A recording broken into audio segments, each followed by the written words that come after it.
By the summer of 1939, Europe stood frozen in fear. Years of warnings, broken treaties, and failed diplomacy had led to a single unavoidable truth. War was no longer a distant threat, but an approaching reality. Germany's armies were fully mobilized, its factories running day and night, and its people psychologically prepared for conflict. Across Europe, governments watched anxiously, knowing that the fragile peace created after the First World War was about to collapse. The question was no longer if war would come, but where it would begin. Poland became the final obstacle standing in Hitler's path of expansion. The Nazi regime claimed that ethnic Germans living in Polish territory were being mistreated, using propaganda to justify aggression.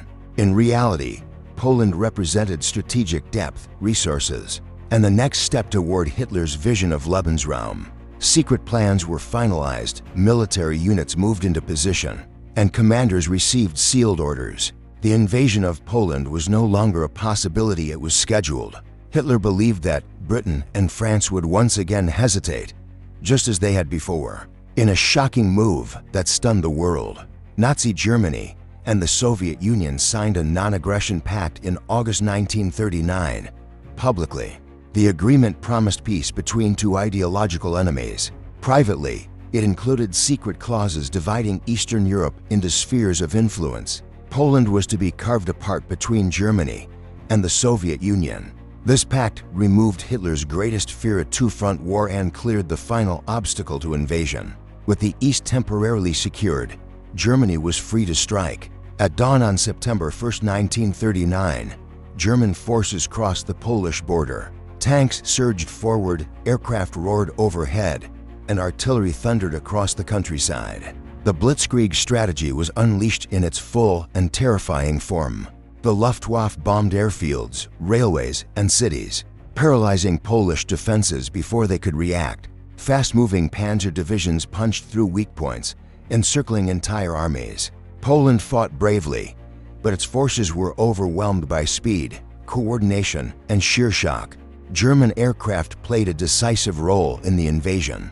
Dive bombers screamed down upon roads filled with refugees, military columns, and communication centers. Cities like Warsaw were subjected to relentless bombardment. The psychological impact was devastating. Civilians fled in panic, roads became clogged, and Polish command structures collapsed under the strain.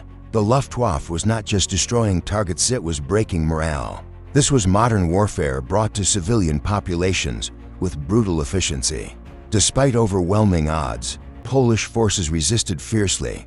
Cavalry units, often mythologized, fought with determination against armored units when possible. Soldiers defended cities street by street, while civilians assisted however they could.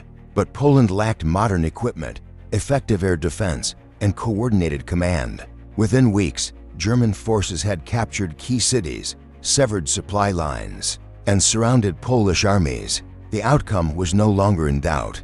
Poland was being crushed between two giants. On September 17, 1939, the Soviet Union invaded Poland from the east, fulfilling its secret agreement with Germany.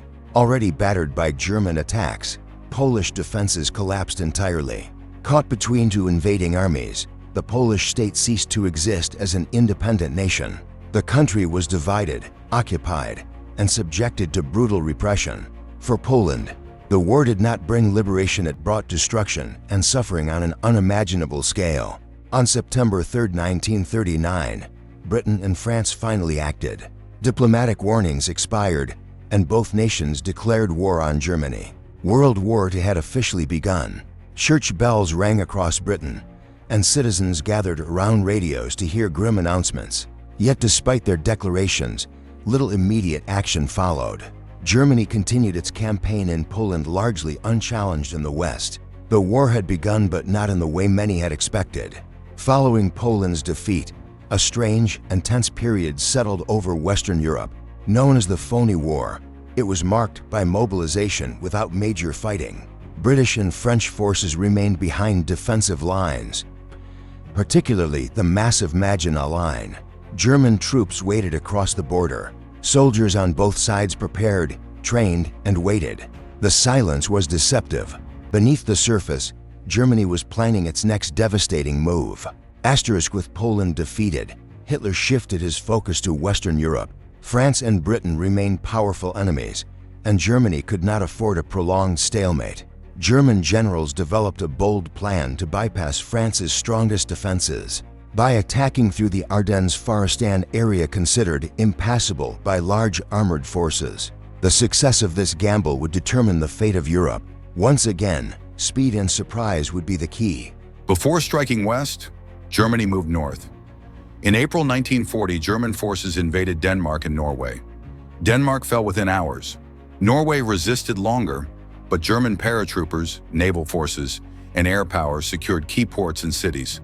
Control of Norway ensured access to vital resources and protected Germany's supply routes. The invasion shocked the Allies and demonstrated Germany's ability to wage complex, multi-front operations. In May 1940, German forces launched their assault on Western Europe. Belgium, the Netherlands, and Luxembourg were attacked simultaneously. Allied armies rushed forward to meet the threat, believing they understood German intentions. Instead, German panzer divisions smashed through the Ardennes, crossing the Meuse River and breaking into open country. The Allied front collapsed with stunning speed. Once again, Blitzkrieg proved unstoppable. German tanks raced toward the English Channel, cutting off entire Allied armies. British and French forces found themselves trapped. Communication broke down, panic spread, and resistance fragmented. Paris was declared an open city, and French morale collapsed. Within weeks, France, one of Europe's most powerful nations, was defeated. The speed of the collapse shocked the world and reshaped the balance of power overnight. As German forces closed in, hundreds of thousands of Allied soldiers were trapped near the French port of Dunkirk. In a desperate evacuation, military vessels and civilian boats crossed the channel under constant attack. Against all odds, more than 300,000 soldiers were rescued. It was a retreat, but also a miracle. Britain survived to fight on even as Europe fell around it. By the summer of 1940, Germany dominated continental Europe. One nation after another had fallen.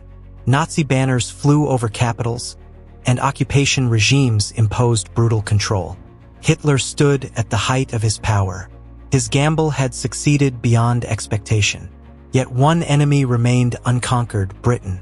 And across the Atlantic, another power watched closely, aware that the world was descending into darkness. World War II had begun as a regional conflict, but it was rapidly becoming global. Nations mobilized entire populations. Civilians became targets. Technology reshaped battlefields. The old rules of war no longer applied. What had started in Poland had ignited a fire that would consume continents. The war was no longer about borders, it was about survival. By 1940, Germany appeared unstoppable. Europe lay conquered, Britain stood alone. But the war was far from over. The skies over Britain would soon burn. New alliances would form, and the conflict would spread beyond anything the world had ever known.